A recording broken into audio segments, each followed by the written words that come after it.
Je vous propose ici de voir la puissance de la respiration. Alors on va ralentir. En fait, la respiration sera vue comme une inspiration. Elle sera vue comme actrice principale de nos vies et de la création de notre réalité. On va prendre le temps qu'il faut pour justement revenir à une lenteur. Cette lenteur, je vais vous l'expliquer au cours de ma présentation. En fait, il y a plusieurs façons de respirer. Celle que je vous propose ici, c'est de respirer en conscience. La respiration, dans un premier temps, peut être vue comme actrice de la réalité, de notre réalité. Ça signifie que nous respirons de l'énergie vitale, une énergie de vie que l'on peut retrouver dans de nombreuses traditions. La respiration est vue comme ce qu'on appelle le lien entre le corps et l'esprit. L'inspiration physique, cette inspiration qui est l'Esprit Saint dans certaines traditions et qui favorise tout d'abord la relaxation et ensuite l'ouverture d'esprit et l'accès à ce que l'on appelle des états modifiés de conscience. C'est-à-dire qu'il est ici question de respirer de plus en plus ample. Lorsqu'on respire de cette manière, on revient à faire rentrer une plus grande quantité d'oxygène au niveau de nos alvéoles pulmonaires.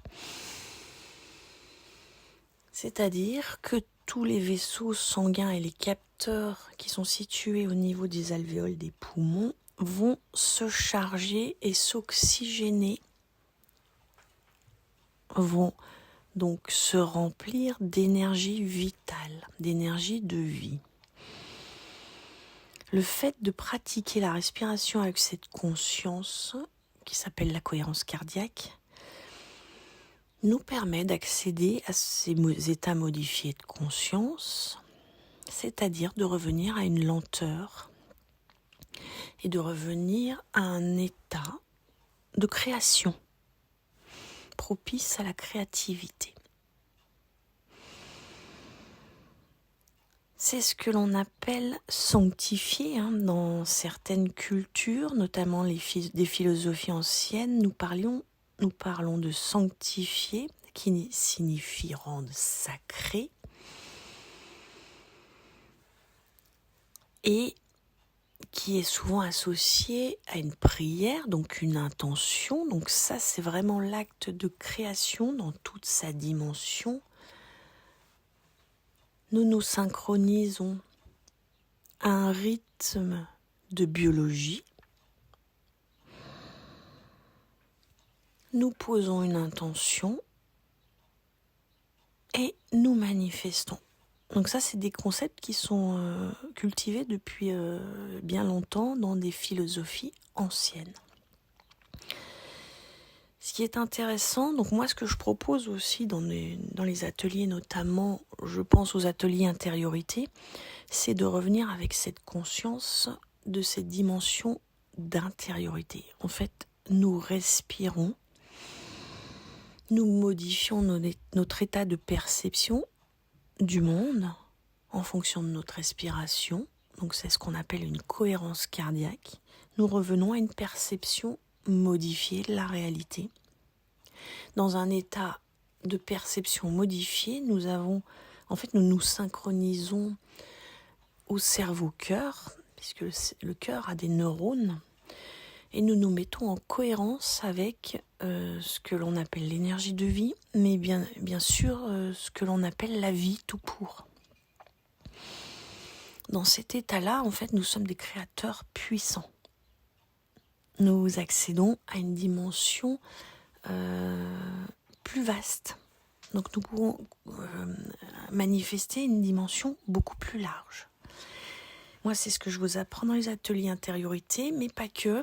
Dans les ateliers créateurs, nous avons aussi cette prise de conscience que tout part depuis l'intérieur, grâce à la respiration,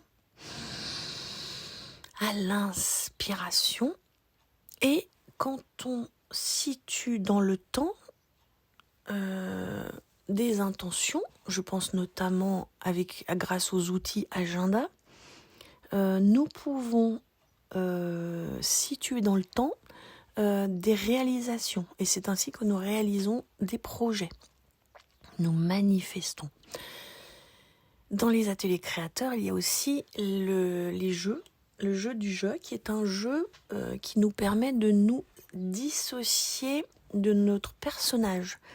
Nous avons été habitués depuis notre plus jeune âge à nous identifier à un personnage, mais ce personnage est une illusion, puisque quand on revient au moment présent grâce à la respiration, on se retrouve dans une dimension de l'être, du soi, de cette dimension qui est au-delà du personnage.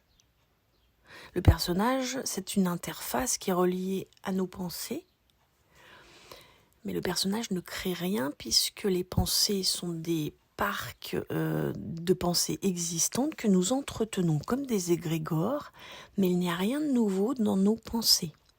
C'est ainsi que si nous souhaitons devenir des créateurs conscients, mais peut-être même des inventeurs, j'ai envie de dire que nous avons à aller dans cette dimension du soi, grâce à la respiration. Donc dans les ateliers créateurs, c'est ce que nous voyons. Nous avons 3 ateliers de 4 heures, agenda, respiration et jeu du jeu. Le jeu du jeu vous permet justement de vous affranchir, de reprogrammer votre cerveau pour vous affranchir du personnage et de revenir à cette conscience beaucoup plus large.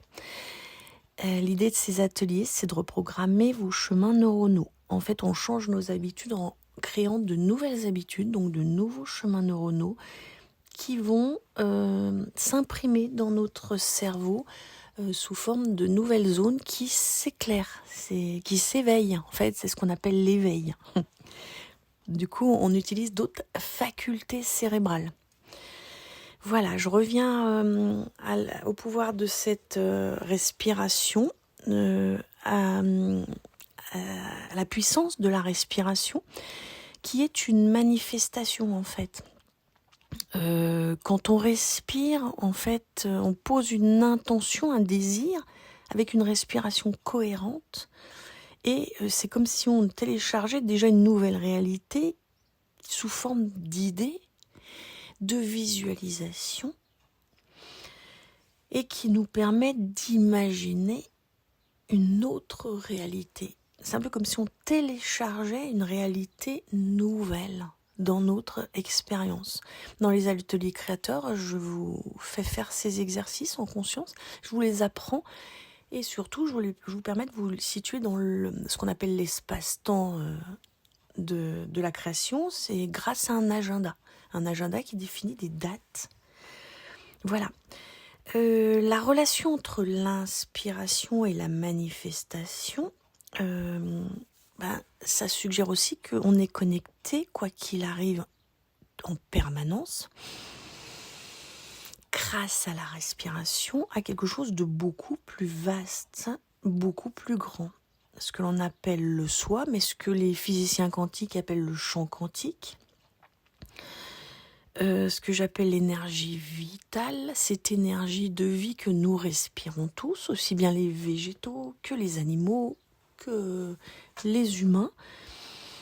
Nous sommes tous animés par cette énergie de vie, donc ce champ quantique, et qu'il est question de le manifester, de le sanctifier par des pratiques d'intégration.